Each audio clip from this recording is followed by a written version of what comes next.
খায়রুম মিন আলফি শাহর, হাজার মাসের চেয়েও সেরা। 1000 মাস লাগাতার ইবাদত করলে যে সওয়াব, কদরের রাতে ইবাদত করলে এর সমান সওয়াব হবে নাকি? সমান হবে না। আল্লাহ তাআলা বলেছেন খায়রুম মিন আলফি শাহর, না, এর চেয়েও শ্রেষ্ঠ, এর চাইতেও বেশি। 1000 মাসে, অর্থাৎ 1000 মাসে হয় 83 বছর 4 মাস। তো কদরের রাতে যদি আমরা ইবাদত করি তাহলে 83 বছর 4 মাস ইবাদত করলে যে সওয়াব, সে সওয়াব আল্লাহ তাআলা আমাদের আমলনামায় নসিব করবেন। তো আমরা যেন এই কদরের রহমত বরকত থেকে যেন আমরা বঞ্চিত না হই। তো রাসূল সাল্লাল্লাহু আলাইহি ওয়াসাল্লামকে সান্ত্বনা দেওয়ার জন্য যে হে নবী, আপনি চিন্তিত হবেন না, বনি ইসরাইলের অনেক লোক 1000 বছর হায়াত পেয়েছে, শত শত বছর ইবাদত করেছে, জিহাদ করেছে, তারা হায়াত পেয়েছে বেশি কিন্তু তারা কদর পায়নি। আর আপনার উম্মতকে আমি হায়াত দিয়েছি কম কিন্তু তাদেরকে কদর দিয়েছি। সুবহানাল্লাহ বিহামদি, লাইলাতুল কদর দিয়েছি, যে কদরের রাত 1000 মাসের চেয়েও সেরা। তো এই কদরের রাতকে আবার লাইলাতুল মুবারাকাও বলা হয়েছে। ইন্না আনজালনাহু ফি লাইলাতিন মুবারাকা, এটা বরকতময় রাত। ফিহা ইউফরাকু কুল্লু আমরিন হাকিম, সব বিজ্ঞচিত প্রাজ্ঞচিত বিষয়ের ফয়সালা হয়। এটা বেসিক্যালি একটা বাজেট রাত বলা যায়। এ রাতে আগামী 1 বছরে আমাদের কি ঘটবে না ঘটবে আল্লাহ তাআলা এটার বাজেট করেন, এটাকে রিভাইজ করেন। সো এই রাতটা অনেক গুরুত্বপূর্ণ। তো এই কদরের রাত এটা কবে, এটা স্পেসিফিক ছিল, মানে সুনির্দিষ্ট ছিল। রাসূল সাল্লাল্লাহু আলাইহি ওয়াসাল্লাম আমাদেরকে জানাতে চেয়েছিলেন কবে, কিন্তু রাসূল সাল্লাল্লাহু আলাইহি ওয়াসাল্লাম জানাতে পারেননি। সহিহ বুখারীতে এসেছে যে রাসূল সাল্লাল্লাহু আলাইহি ওয়াসাল্লাম খারাজান নবী সাল্লাল্লাহু আলাইহি ওয়াসাল্লাম লিয়ুখবিরানা বিলাইলাতিল কদর। উবাদা ইবনে সামিত রাদিয়াল্লাহু তাআলা আনহু বলেন রাসূল সাল্লাল্লাহু আলাইহি ওয়াসাল্লাম আমাদেরকে জানাতে বের হয়েছিলেন যে কবে কদরের রাতটা। ফাতালাহা রাজুলান মিনাল মুসলিমিন, হঠাৎ মুসলমানদের মধ্যে থেকে দুইজন ঝগড়া লাগলো, তর্ক লাগলো। আর রাসূল সাল্লাল্লাহু আলাইহি ওয়াসাল্লাম হঠাৎ করে ওই ঝগড়ার দিকে খেয়াল করলেন, ওইদিকে খেয়াল করে ওই তারিখটার কথা তিনি ভুলে গেলেন। ফারুফিআত, রাসূল সাল্লাল্লাহু আলাইহি ওয়াসাল্লাম বললেন আমার হৃদয় থেকে, অন্তঃকরণ থেকে এটাকে উঠিয়ে নেওয়া হবে। এখন আমি মনেই করতে পারছি না এটা কি 23 না 25 না 27 না 29, আমি মনে করতে পারছি না। এজন্য রাসূল সাল্লাল্লাহু আলাইহি ওয়াসাল্লাম বলেছেন যে তবে আমি এতটুকু মনে করতে পারছি, ফালতামিসুহা ফিল আশরিল আওয়াখিরি ফিল বিত্রি, রমাদানের শেষ দশকের বেজর রাত্রিগুলোতে তোমরা কদর তালাশ করো। বেজর রাতে যদি তোমরা কদর তালাশ করো তাহলে এই কদর সুনিশ্চিতভাবে তোমরা পাবে। তো এই জন্য স্কলাররা সবসময় বলেন যে লাস্ট 10 days অফ রমাদান খুব গুরুত্বপূর্ণ, সবচেয়ে the cream time of Ramadan. I repeat, এটা রমাদানের একেবারে মাহেন্দ্রক্ষণ। এই 10 দিনের যে কোনো 10 রাতের যে কোনো রাত কদর হয়ে যেতে পারে, বিশেষ করে অড নাইটস গুলো 21, 23, 25, 27 এবং 29, যে কোনো দিন হয়ে যেতে পারে কদর। সো বুদ্ধিমানের কাজ হচ্ছে আমরা যেন রমাদানের শেষ 10 রাতে লাগাতার একইভাবে একই স্পিডে আমরা যেন ইবাদত করি। কোনো রাতে বেশি করলাম, হয়তো 27-এর রাতে আমি খুব ভাব গাম্ভীর্য নিয়ে, খুব আবেগ নিয়ে ইবাদত করলাম, কিন্তু হয়ে যেতে পারে যে এবছর কদর ছিল 25-এর রাত, হতে পারে না? পারে। তো আমরা তো মিস করে ফেললাম। তো আমরা যেন মিস না করি, বুদ্ধিমানের কাজ হবে সমানতালে ইবাদত করা। এবং এটা এত গুরুত্বপূর্ণ, রাসূল সাল্লাল্লাহু আলাইহি ওয়াসাল্লাম এত এমফাসাইজ করে কোনো রাতের কথা বলেন। আরবি মাস অনুযায়ী 354টা রাতের মধ্যে সবচাইতে শ্রেষ্ঠ রাত, সবচাইতে শ্রেষ্ঠ রাত সূর্য ডোবার পর থেকে হাত্তা মাতলাইল ফাজর, ফজরের সূচনা লগ্ন পর্যন্ত শান্তিময় এ রাত, বরকতের এ রাত। রাসূল সাল্লাল্লাহু আলাইহি ওয়াসাল্লাম বলেছেন মান হুরিমা খায়রাহা ফাকাদ হুরিম, যে কদরের বঞ্চিত হলো সে আসলেই বঞ্চিত। হি ইজ দ্য লুজার, সে হতভাগা, সে পোড়া কপাল, সে বঞ্চিত। মান হুরিমা খায়রাহা ফাকাদ হুরিম, যে কদর পেল না সে হতভাগা। এখন আমরা কি হতভাগা হতে চাই? আমরা তো শুরুতে অনেক হোপফুল ছিলাম, এত এত ব্লেসিংস, এত এত বরকত, রহমতের ফলগু ধারায় আমরা প্লাবিত হচ্ছি রমাদানে। তা আমরা তো হতভাগা হতে চাই না। তা আমরা যেন এই শেষ 10 দিন এক তালে আন্তরিকতার সাথে ঈমান ও ইহতিসাবা আমরা যেন ইবাদত করি। সম্মানিত ভাই এবং বোনেরা, তাহলে আমরা সৌভাগ্যশীলদের অন্তর্ভুক্ত হতে চাই, হতভাগা হতে চাই না। আমরা এবার একটু শুনবো যে রাসূলুল্লাহ সাল্লাল্লাহু আলাইহি ওয়াসাল্লাম কদরের রাতগুলোতে কি কি ইবাদত করতেন। আমি খুঁজে 5টা আমলের কথা পেয়েছি বিশেষভাবে, কমন যে আমলগুলো সেগুলো তো ছিলই, বিশেষভাবে 5টা কাজ রাসূল সাল্লাল্লাহু আলাইহি ওয়াসাল্লাম কদরের রাতে করতেন। 1 নম্বর কাজ হচ্ছে তিনি সারা রাত জেগে ইবাদত করতেন এবং পরিবারের লোকদেরকে ঘুমোতে দিতেন না, উঠিয়ে দিতেন। বছরের অন্য কোনো সময়ে সারা রাত জেগে ইবাদত করার কোনো নজির রাসূল সাল্লাল্লাহু আলাইহি ওয়াসাল্লামের জীবনে ছিল না, সব রাতে ঘুমাতেন। আমি জোহর বারুতে একটা কনভেনশনে the daily routine of prophet সাল্লাল্লাহু আলাইহি ওয়াসাল্লাম একটা আলোচনা করেছিলাম, যেখানে রাসূল সাল্লাল্লাহু আলাইহি ওয়াসাল্লামের দৈনন্দিন জীবনের রুটিন আলোচনা করেছিলাম। সেখানে আমরা বলেছি যে রাসূল সাল্লাল্লাহু আলাইহি ওয়াসাল্লামের দৈনন্দিন অভ্যাস ছিল তিনি এশার পরেই তাড়াতাড়ি ঘুমিয়ে পড়তেন। আর মিড নাইটে উঠতেন। রাসূল সাল্লাল্লাহু আলাইহি ওয়াসাল্লামের কর্মদিবস শুরু হতো মিড নাইটে, আমাদের তো সকালে কারো আরো অনেক পরে শুরু হয়। রাসূল সাল্লাল্লাহু আলাইহি ওয়াসাল্লামের কর্মদিবস শুরু হতো বেসিক্যালি মিড নাইটে। এশার পরে কথাবার্তা না বলে আগে ঘুমোতে যেতেন, মিড নাইটে উঠতেন, কিন্তু ঘুমাতেন, ঘুম ছাড়া রাত কাটাতেন না। সারা বছরের এটা ছিল যে এশার পর পরে ঘুমোতে যেতেন, except the last 10 days of Ramadan. রমাদানের শেষ 10 রাতে রাসূল সাল্লাল্লাহু আলাইহি ওয়াসাল্লাম ঘুমাতেন না। এই 10 দিনের ব্যাপারেই পাওয়া যায় সারা রাত জেগে তিনি ইবাদত করতেন। আম্মা জান আয়েশা রাদিয়াল্লাহু তাআলা আনহা বলেন, ইযা দাখালা আল আশরু আহিয়া আল লাইলা ওয়া আইখাযা আহলা ওয়া জাদ্দা ওয়া শাদ্দা আল মি'জার। রমাদানের শেষ দশক যখন আসতো, রাসূল সাল্লাল্লাহু আলাইহি ওয়াসাল্লাম সারা রাত জেগে ইবাদত করতেন। পরিবারের সদস্যদেরকে জাগিয়ে তুলতেন, স্ত্রীদের ঘুমাতে দিতেন না, জাগিয়ে তুলতেন। ফাতেমা রাদিয়াল্লাহু তাআলা আনহার ঘর পাশেই ছিল, তাদেরকে যে জাগাতেন এবং নিজে সারা রাত ইবাদত করতেনই। জাদ্দা ওয়া শাদ্দাল মি'জার, খুবই বলিষ্ঠ ভাবে, খুব মজবুত ভাবে কোমরে গামছা বেঁধে নামার একটা এক্সপ্রেশন এখানে দেওয়া হয়েছে। মি'জার, ইজহার মানে হচ্ছে বাংলা করলে হয় লুঙ্গি। লুঙ্গি আমরা যখন খুব শক্ত কোনো কাজ করতে যাই তখন তারা কি করে, খুব টাইট করে লুঙ্গিটা বাঁধে। তার মানে বোঝানো হচ্ছে রাসূল সাল্লাল্লাহু আলাইহি ওয়াসাল্লাম কোমরে ভালো করে লুঙ্গি বেঁধে বা গামছা বেঁধে আটকাট বেঁধে নামতেন শেষ 10 দিনের জন্য। এই সময় তিনি মানে কাউকে কেমন যেন চিনতেন না, সবসময় ইবাদতে মগ্ন থাকতেন। এটা আমরা করতে পারি যে শেষ 10 দিনে, আর যেহেতু 3 দিন বাকি, আমরা একটা স্পেশাল প্ল্যান করতে পারি যে আমরা আমাদের সর্বোচ্চটুকু উজাড় করে দিয়ে লাস্ট 10 days অফ রমাদানের এই বরকত আমরা হাসিল করবো, এটা যেন আমাদের মিস না হয়। তাহলে এটা আমরা একটা পেলাম। 2 নাম্বার হচ্ছে ইতিকাফ করা। রাসূলুল্লাহ সাল্লাল্লাহু আলাইহি ওয়াসাল্লাম রমাদানের শেষ 10 দিন ইতিকাফ করতেন। আমাদের আয়েশা রাদিয়াল্লাহু তাআলা আনহা বলেন, কানা ইয়াতাকিফুল আশরাল আওয়াখির মিন রমাদান। রমাদানের শেষ দশকে তিনি ইতিকাফ করতেন হাত্তা তাওয়াফাহুল্লাহ, ওনার ইন্তেকালের আগ পর্যন্ত এই অভ্যাসটাই তিনি জারি রেখেছেন। সুম্মা আতাকাফা আজওয়াজুহু মিন বা'দি, তারপরে ওনার স্ত্রীরা ইতিকাফ করেছেন। আরেক বর্ণনা এসেছে ইয়াতাকিফু কুল্লা রমাদান 10 আইয়াম, প্রতি রমাদানে তিনি 10 দিন ইতিকাফ করেছেন। কিন্তু যেই বছর তিনি ইন্তেকাল করবেন সে বছর তিনি 20 দিন ইতিকাফ করেছেন। প্রতি রমাদানে 10 দিন, আর যে বছর ইন্তেকাল করবেন সে বছর কয় দিন? 20 দিন তিনি ইতিকাফ করেছেন মসজিদে নববীতে। তাহলে আমরা এই রমাদানের শেষ দশকে এটা করতে পারি। 2 নম্বর পয়েন্ট হচ্ছে ইতিকাফ করা। যারা আমরা করিনি তারা আমরা ইতিকাফ করতে পারি। আমাদের আইআইএম এর মসজিদ এটা ইতিকাফের জন্য একটা উর্বর জায়গা। আমরা যখন এই ক্যাম্পাসে ছিলাম তখন দেখেছি যে এখানকার ইতিকাফের পরিবেশ যে এত সুন্দর, এটা কল্পনাই করা যায়। অসাধারণ পরিবেশ। আপনি যদি ইতিকাফ নাও করেন, রাত 2টা বা 3টার দিকে সেন্ট্রাল মস্কে এসে বসে থাকলেও হবে।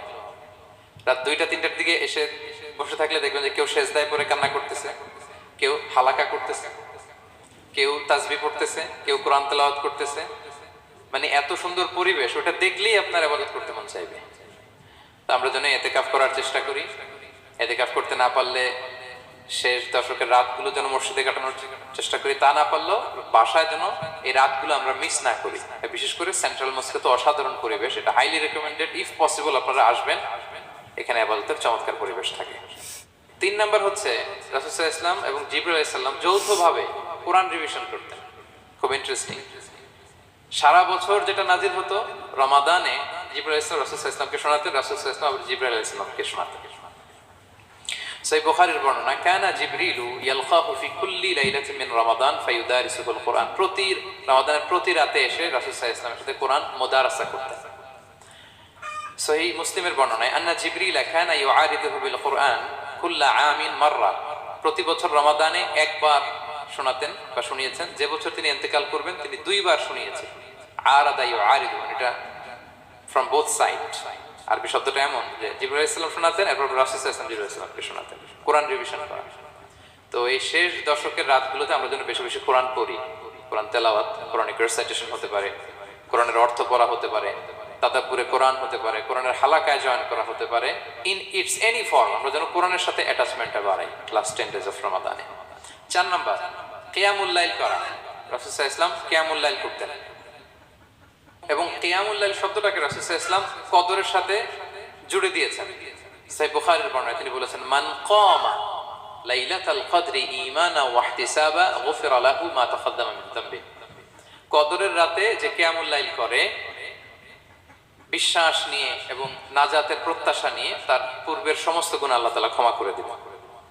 তাহলে কিয়ামুল লাইলটা রাসূল সাল্লাল্লাহু আলাইহি ওয়াসাল্লাম বিশেষভাবে কদরের রাতের সাথে সম্পৃক্ত করেছেন। আমরা যেন প্রতি রাতে কিয়ামুল লাইল করি, লম্বা সময় যেন দাঁড়িয়ে থাকি, লম্বা সময় কোরআনিক রেসাইটেশন করি দাঁড়িয়ে থেকে, লম্বা সময় রুকু, লম্বা সময় সিজদা, স্পেশালি সিজদা।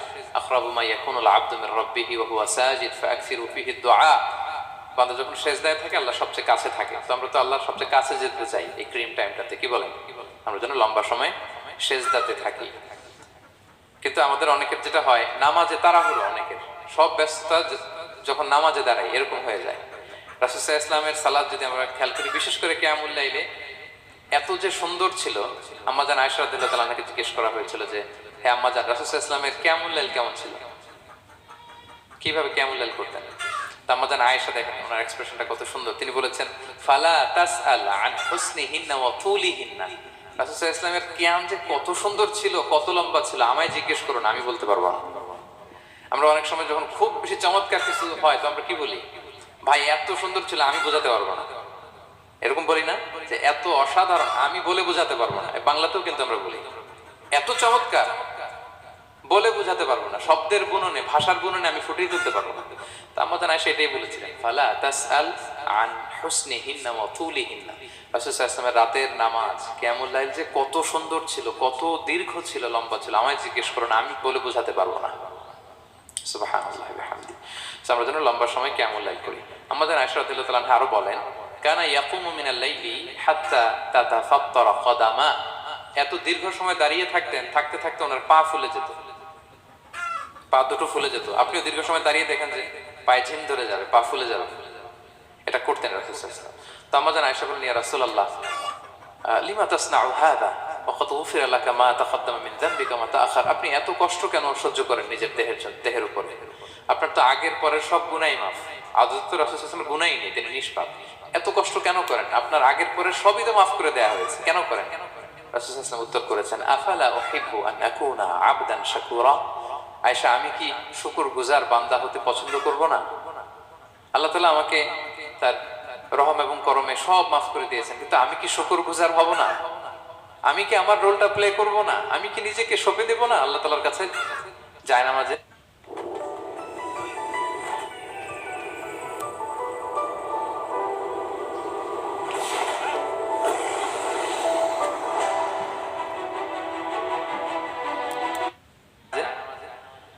তো এটা ছিল সংক্ষেপে রাসূল সাল্লাল্লাহু আলাইহি ওয়াসাল্লামের কিয়ামুল লাইলের ধরন। এভাবে তিনি দীর্ঘ সময় কিয়ামুল লাইল করতেন। আমরা যেন এটা করি।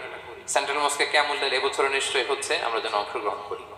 5 নম্বরে রাসূল সাল্লাল্লাহু আলাইহি ওয়াসাল্লাম দোয়া করতেন। এই কদরের রাতগুলোতে খুব বেশি বেশি দোয়া করতেন। দোয়া নিয়ে আমরা একটা জুমার খুতবা দিয়েছিলাম, সেখানে আমরা বলেছিলাম যে দোয়া হতে হবে খুব আন্তরিক দোয়া, রোবোটিক দোয়া যেন না হয়। আপনার আবেগ, ভালোবাসা, মনের মাধুরী মিশিয়ে, চোখের পানি মিশিয়ে, অশ্রু সিক্ত করে এই দোয়াটা করতে হবে, তাহলে সে দোয়া আল্লাহর কাছে কবুল হবে। আমরা যেন আমাদের ভাব, আবেগ সব ঢেলে দিতে পারি আমাদের দোয়াতে, আমাদের সিজদায়, আমাদের কিয়ামুল লাইলে। এবং যে কোনো ভাষায় কোরআনিক দোয়াগুলো রেকমেন্ডেড, হাদিসের মাসুরগুলো রেকমেন্ডেড। তাছাড়া আপনার নিজের ভাষায় আপনার কি চাওয়া, আপনার কি আকাঙ্ক্ষা, আপনার মনের কষ্ট, যাতনা সবকিছু আপনি আল্লাহ তাআলার কাছে পেশ করুন। এবং আম্মা জান আয়েশা জিজ্ঞেস করেছিলেন, ইয়া রাসূলুল্লাহ, আমি যদি কদর পেয়ে যাই আমি কি বলবো এ রাতে? মা আদউ, কি দোয়া করব? রাসূল সাল্লাল্লাহু আলাইহি ওয়াসাল্লাম বললেন, তাকুলিন, আয়েশা তুমি বলবে, আল্লাহুম্মা ইন্নাকা আফুউন তুহিব্বুল আফওয়া ফাআফু আন্নী। আয়েশা তুমি যদি কদরের রাত পেয়ে যাও এটা বলবে, হে আল্লাহ আপনি ক্ষমাশীল, আল্লাহ আপনি ক্ষমাকে পছন্দ করেন, আল্লাহ তাই আপনি আমায় ক্ষমা করেন। হে আল্লাহ আপনি ক্ষমাশীল, আপনি ক্ষমাকে পছন্দ করেন, আল্লাহ আপনি আমাকে ক্ষমা করেন। এই দোয়াটা আমরা যেন বেশি বেশি করি। আমার সাথে সাথে সবাই একটু পড়ুন মেহেরবানি করে, আল্লাহুম্মা ইন্নাকা আফুউন তুহিব্বুল আফওয়া ফাআফু আন্নী।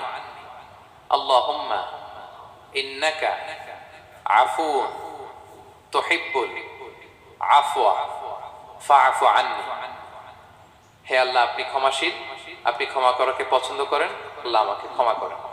আমরা আমাদের নিজেদের ভাষায় অনেক দোয়া করতে পারবো, কিন্তু রাসূল সাল্লাল্লাহু আলাইহি ওয়াসাল্লামের শেখানো দোয়াগুলো এটা হচ্ছে মানে very precise in wording but comprehensive in meaning. এটার অর্থ, এটার আবেদন এটা অনেক বেশি।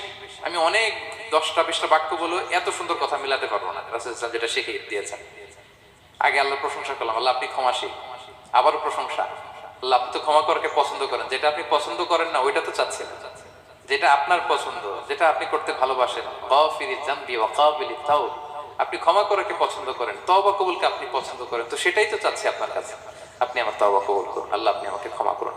সো এই দোয়াটা প্রত্যেক রাতে যেন আমরা বেশি বেশি করি সম্মানিত সুধী। এবং এই যে রিমাইন্ডারগুলো শুনলাম, এটা রমাদানের পরেও যেন আমরা অব্যাহত রাখি। আমরা নাম দিয়েছি যে gear up for a great রমাদান।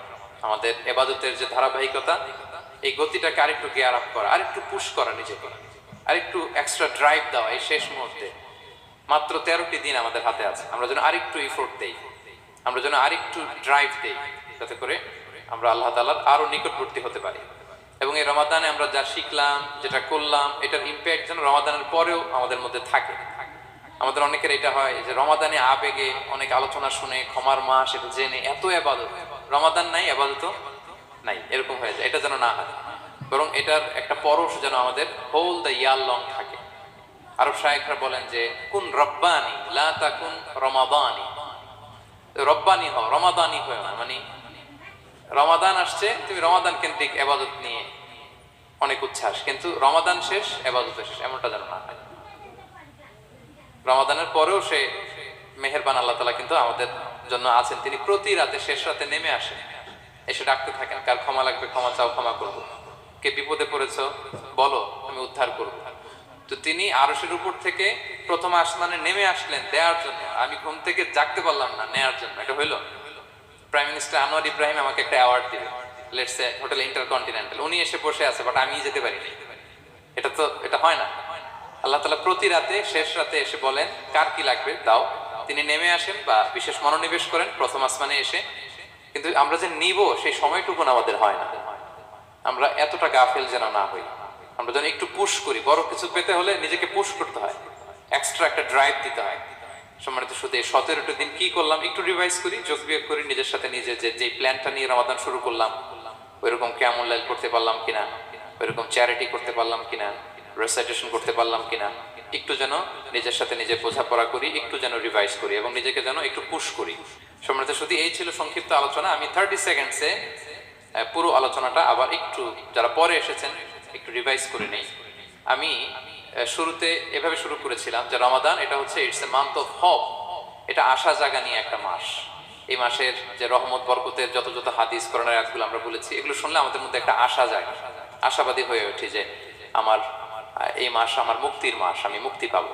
কিন্তু at the same time it's a month of warning, এটা আবার সতর্কতারও মাস। রাসূলুল্লাহ বলেছেন রোজা রেখে যে মিথ্যা ছাড়লো না, পাপ ছাড়লো না, তার ধ্বংস। আবার 3বার তিনি আমিন বলেছেন। বেসিক্যালি এটা একটা বদদোয়া যে মান আদরাকা রমাদান ওয়া লাম ইগফার লাহ, যে রমাদান পেয়েও নিজের গুনাহ ক্ষমা করতে পারলো না, তার ধ্বংস। সো আমরা আশাবাদী হব। আল ঈমানু বাইনাল খাউফি ওয়ার রাজা, বিশ্বাস হচ্ছে আমার মধ্যে ভীতিও কাজ করবে, আবার আমার মধ্যে একটা হোপ থাকবে, এটাই ঈমান। সো আমরা যেন এই ওয়ার্নিং গুলো আমাদের মাথায় রাখি যে আমরা যেন আল্লাহর নৈকট্যপ্রাপ্ত বান্দা হতে পারি, ক্ষমাপ্রাপ্তদের অন্তর্ভুক্ত যেন আমরা হতে পারি। এরপরে আমরা বলেছিলাম যে লাআল্লাকুম তাত্তাকুন অ্যাচিভ হচ্ছে কিনা আমাদের প্রত্যেক কাজে এটা খেয়াল করতে হবে। আমাদের সম্মানিত ইউসুফ স্যার খুব সুন্দর করে এটা বলেছেন যে আল্লাহ সচেতনতা, আল্লাহর ভয়, to build up the sense that Allah is watching me, এই সেন্সটা আমার সব কাজের মধ্যে থাকতে হবে। যদি লাআল্লাকুম তাত্তাকুন অ্যাচিভ হয়, সাকসেসফুল, একটা সাকসেসফুল প্রোডাক্টিভ রমাদান আমরা কাটাচ্ছি। আর যদি লাআল্লাকুম তাত্তাকুনের সমস্যা, তার মানে we have to revise hour schedule, যাতে করে আল্লাহর এই সচেতনতা আমরা বিল্ড আপ করতে পারি। এরপর আমরা বলেছি যে আমরা সংযমটা যাতে এনশিওর করি, রমাদানের যে সংযম, নিজের প্রবৃত্তির উপর আমরা বিজয় লাভ করি। সারা বছর প্রবৃত্তি জিতে, রমাদানে আমরা জিতি। এরপর আমরা চ্যারিটির কথা বলেছি। রাসূল সাল্লাল্লাহু আলাইহি ওয়াসাল্লাম খুব জেনারাস হয়ে যেতেন রমাদানে, আমরা যেন আমাদের দানের হাতকে আরো প্রশস্ত করি এবং রমাদানে আমাদের কমিউনাল স্পিরিট চলে আসে, আমাদের বেসিক্যালি একটা সেলফ ট্রান্সফরমেশন হয়। অনেক বদ অভ্যাস আমরা রমাদানে ত্যাগ করি, বাকি মাসেও যেন এটা আমরা কন্টিনিউ করি। আর সব শেষে আমরা লাস্ট 10 ডেজ অফ রমাদানের গুরুত্ব নিয়ে বলেছিলাম যে রাসূল সাল্লাল্লাহু আলাইহি ওয়াসাল্লাম খুব হতাশ হয়ে পড়েছেন যে অন্য নবীর উম্মতেরা অনেক হায়াত পেয়েছে, আমরা পেলাম 60-70, তো আমার গুনাহগার উম্মত কি করবে? আল্লাহ বলেন লাইলাতুল কদর খায়রুম মিন আলফি শাহর, নবী হে আপনার উম্মতের জন্য আমি কদরের রাত দিয়েছি, যে এক রাতে ইবাদত করলে 1000 মাসের চেয়েও বেশি সওয়াব তারা পেয়ে যাবে। সো এই কদরের রাত যেন আমরা মিস না করি। কোনটা কদরের রাত? আমরা বলেছিলাম শেষ 10 দিন সমান তালে ইবাদত করব। বিশেষ করে আমরা গুরুত্ব দিব অড নাইটস গুলোতে, 21, 23, 25, 27, 29। আমরা গুরুত্ব দিব। এবং রাসূল ইসলাম বলেছেন, মান হুরিমা খাইরাহা ফাকাদ হুরিম, যে কদরের বরকত মিস করলো সে বঞ্চিত, সে হতভাগা, হি ইজ দ্য লুজার। আমরা যেন লুজার না হই, আমরা যেন গেইনার হই এই বরকতের মাসে। এবং সবশেষে আমি বলেছিলাম রাসূল সাল্লাল্লাহু আলাইহি ওয়াসাল্লাম স্পেশালি 5টা আমল করতেন, সারা রাত জাগতেন, ফ্যামিলি মেম্বারসদের জাগিয়ে তুলতেন, উৎসাহিত করতেন এবং কোমরে গামছা বেঁধে নামতেন। এরকম ইবাদতের স্পৃহা অন্য কখনো রাসূল সাল্লাল্লাহু আলাইহি ওয়াসাল্লামের মধ্যে দেখা যেত না, যেমনটা শেষ দশকে তিনি করতেন। ইতিকাফ করতেন তিনি। আর ইতিকাফ করলে কদর মিস হওয়ার সম্ভাবনা নেই। এটা 21-এ হোক, 25-এ হোক, 23-এ হোক, আমি তো মসজিদে, আমি তো কিয়ামুল লাইলে অংশগ্রহণ করতেছি, আমি তেলাওয়াত করতেছি, আমি প্রতিদিনই দোয়া করতেছি, মিস হওয়ার কোনো সম্ভাবনা নেই। আমরা যেন ইতিকাফের চেষ্টা করি, অথবা পার্ট টাইম ইতিকাফ যেন অন্তত করি, 5 দিন 3 দিন, অথবা রাতের সময়গুলো মসজিদে যেন আমরা কাটাই। 3 নাম্বার বলেছিলাম রাসূল সাল্লাল্লাহু আলাইহি ওয়াসাল্লাম, জিবরাইল আলাইহিস সালাম কোরআন রিভিশন করতেন। আমরা যেন কোরআন রিভাইজ করি, রেসাইটেশন করি বেশি মাত্রায় শেষের 10 দিন। কিয়ামুল লাইল, ফালা তাসআল আন হুসনিহিন্না ওয়া তুলিহিন্না, কত সুন্দর কিয়ামুল লাইল ছিল বলে বোঝানো যাবে না। তো আমরা যেন এরকম দীর্ঘ সময় কিয়ামুল লাইল করি। আর সবশেষে বলেছিলাম দোয়া করা। দোয়া করা হচ্ছে দোয়া মুমিনের হাতিয়ার। দোয়া মানুষের জীবন চেঞ্জ করে দিতে পারে। চাওয়ার মতো চাইলে আল্লাহ ফেরান না, আল্লাহ তো দেওয়ার জন্যই বসে আছেন। আমরা যেন কায়মুন বাকি আল্লাহ তাআলার কাছে চাই, অশ্রু সিক্ত নয়নে যেন আমরা চাই। অনুতপ্ত বান্দার চোখের পানির ফোঁটা আল্লাহর কাছে খুব প্রিয়। 2 ফোঁটা আল্লাহর কাছে সবচেয়ে প্রিয়, জিহাদের ময়দানে মুজাহিদের রক্তের ফোঁটা আর অনুতপ্ত বান্দার চোখের পানির ফোঁটা। বান্দা অনুতপ্ত হয়ে, রিপেন্টেন্ট হয়ে চোখের পানি ছেড়ে যখন কাঁদে আর দোয়া করে, ওই চোখের পানি চোখ বেয়ে, নাকের ডগা বেয়ে মাটিতে পড়ার আগেই আল্লাহ তার সব গুনাহ মাফ করে দেয়। আমরা যেন সেই অনুতপ্ত বান্দাদের কাতারে শামিল হতে পারি। রাসূল সাল্লাল্লাহু আলাইহি ওয়াসাল্লাম যেভাবে কিয়ামুল লাইল করতে আমাদেরকে উৎসাহিত করেছেন, আমরা যেন সেভাবে কিয়ামুল লাইল করতে পারি। আমাদের প্রতিটি কাজের মধ্য দিয়ে লাআল্লাকুম তাত্তাকুনের যে অ্যাচিভমেন্ট, সেটা যেন আমাদের হাসিল হয়। এবং এই রমাদানকে যেন আমরা আমাদের জীবনের সর্বশেষ রমাদান মনে করি। আমাদের চিফ ইমাম অফ সেন্ট্রাল মস্ক, ইমাম রমাদান সুবকি, নামাজের আগে একটা সুন্দর কথা বলেন যে, পারফর্ম দিস সালাহ as if this is your last and final prayer. এমন ভাবে নামাজে দাঁড়াও, মনে করো এটাই হতে পারে জীবনের শেষ নামাজ। রাসূল সাল্লাল্লাহু আলাইহি ওয়াসাল্লাম এটাই বলেছেন। সো আমরা বিগত বছরগুলোতে আমাদের অনেক প্রিয়জনদের হারিয়েছি এই কোভিডের কারণে। এবছর আল্লাহর মেহেরবানি বাংলাদেশ আইএম কমিউনিটির এই চমৎকার, আমাদের সম্মানিত শিক্ষক মন্ডলীদের প্রচেষ্টা, ছাত্র ভাইদের প্রচেষ্টায় এই চমৎকার জান্নাতি পরিবেশে ইফতারির আগে আমরা একত্রিত হয়েছি। আবারও আগামী বছর আমরা এরকম কোনো গ্যাদারিং এ জয়েন করতে পারবো, কোনো গ্যারান্টি কি আমাদের আছে? নাই। It could be the last Ramadan in our life. So আমরা যেন এটা সবসময় মাথায় রাখি যে হতে পারে আমার this is our last chance, এটাই লাস্ট চান্স। এবং এই অপরচুনিটিগুলো যেন আমরা কাজে লাগাই এবং